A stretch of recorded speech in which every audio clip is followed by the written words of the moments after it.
Maison Adam. Bonjour et bienvenue chez Maison Adam. La nouvelle année pour les téléviseurs 2022 commence. Il y a quelques semaines, on a reçu la nouvelle, le tout premier téléviseur OLED de Samsung qui nous a fortement impressionnés. La semaine suivante, ça a été au tour des téléviseurs Frame 2022 avec leurs panneaux Ultrama qui, pour la première fois, n'ont absolument aucun reflet. Cette semaine, c'est du côté de LG que ça se passe. On a reçu leur tout nouveau téléviseur, le modèle C2, qui cette année va être disponible dans des formats de 43 jusqu'à 83 pouces. Donc pour LG, leur téléviseur OLED série C, c'est vraiment depuis, je vous dirais, 5 ans, un gros succès. À chaque année, ça fait partie des meilleurs écrans sur le marché. La C2, bien, probablement cette année, ou du moins ce qu'on en a vu jusqu'à présent, ça va être encore le cas. La nouveauté principale cette année par rapport aux générations précédentes, c'est l'arrivée du nouveau panneau Evo qui, l'année dernière, était réservé uniquement au modèle Gallery, le modèle G1. Donc, le panneau Evo, ce qui permet, c'est d'augmenter la luminosité du téléviseur. En réalité, il l'augmente, mais ce n'est pas de façon substantielle. On a probablement un gain de luminosité de peut-être 5 à 10 mais c'est suffisant quand même pour affecter les couleurs. Donc, on va aller rechercher des couleurs encore un petit peu plus riches que sur les générations précédentes. Puis ça va surtout aussi améliorer les nuances de couleurs, donc ce qu'on va avoir dans des scènes où il y a beaucoup de variations de luminosité. Donc, à ce niveau-là, vraiment, les amateurs de belles images qui veulent un téléviseur qui a des très bons taux de contraste, beaucoup de profondeur, ils vont être satisfaits encore cette année avec la C2 qui va faire certainement partie des meilleurs écrans sur le marché pour la qualité de l'image. C'est un téléviseur C2 aussi où il fait très bien, c'est sur le rafraîchissement d'image. Donc, si on regarde du hockey, du basketball, des mouvements, des sports où il y a beaucoup de mouvements, les joueurs, beaucoup de mouvements au niveau des caméras, les téléviseurs LG OLED sont capables de garder une image nette même quand le mouvement va très rapidement et surtout sans effet de saccade lorsque c'est les caméras qui vont se déplacer. Donc, à ce niveau-là, vraiment, encore une fois, LG fait vraiment très bien. Les amateurs de jeux ne sont pas sans peine non plus. Le téléviseur coche oui à toutes les cases.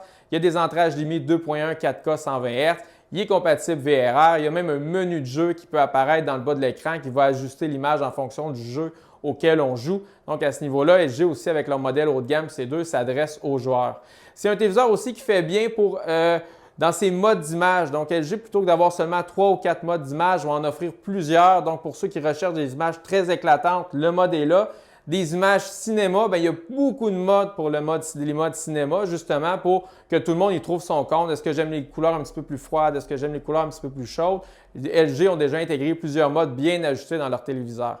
Une autre force des téléviseurs LG OLED C2, c'est leur capacité à prendre un signal qui n'est pas haute résolution, c'est-à-dire qui n'est pas 4K, puis vraiment aller rechercher, afficher une image qui est très nette. Donc, si on regarde une image en HD ou en Full HD, qui est encore la majorité du temps, c'est ce qu'on retrouve à partir de nos câbles distributeurs, bien vraiment la capacité de ces téléviseurs-là OLED à afficher une belle image nette, sans d'artefacts, vraiment LG là-dessus, encore une fois, ils font très bien. Un dernier point où LG est très fort avec les C2, c'est que c'est des téléviseurs qui sont ultra conviviales à utiliser.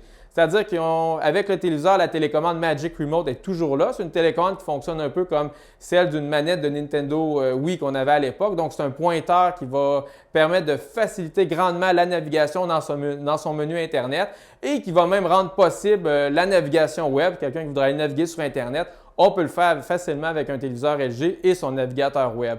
L'interface aussi pour aller sur Netflix, les applications, c'est vraiment bien construit. Et petite dernière nouveauté, comme le téléviseur OLED, les prix dans les très grands formats ont baissé beaucoup dans les dernières années. Le téléviseur, le cadre est légèrement épaissi par rapport aux générations précédentes, mais ça le rend plus rigide.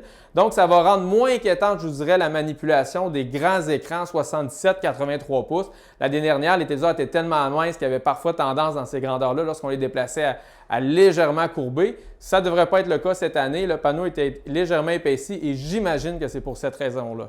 Évidemment, je vous invite à venir voir ce nouveau téléviseur-là chez Maison Adam ou encore lire notre analyse sur le site maisonadam.ca. Merci beaucoup et à bientôt! Maison Adam. Bienvenue dans la technologie.